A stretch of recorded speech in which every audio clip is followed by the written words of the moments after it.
2016 and newer Chevy Malibu cabinet filter replacement. The cabinet filter is located behind the glove box on the passenger side. Let's open the glove box and disengage the dampener. Here it is right here. You pull it up like this and pull it out. Right, and squeeze both ends so you can get the ears out. Just like this. And here is the cabinet filter. We're gonna open it up so we can replace it. Let's squeeze this right here. We'll sit there on the other side. Then you open it up. Ooh. This looks original. We're just open it up.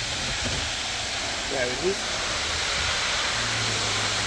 Here is the new filter. Pay attention to the orientation.